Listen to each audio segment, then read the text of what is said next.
Okay ready.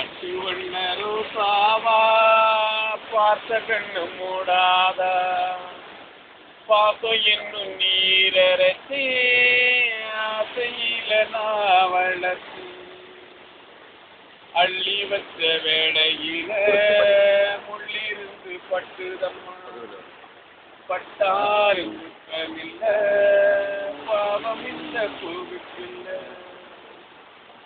ஓடும் தண்ணீரு நீ தொட்டா பன்னீரு உனக்கென்ன ராசாத்தி கண்ணீரு அடி சத்தியமா நான் இருப்பதுனாலே உயிர் போனாலும் ஆசை போகாது மனக்கல்லாலே தூத்துக்குடிக்கு போக நாராயணா நாராயணா ஏய் சரவணா சரவணா சுமார்ப்பா ஏன் சுமார் ஆதிவாசி பாட்டு படிப்பா முருகன்.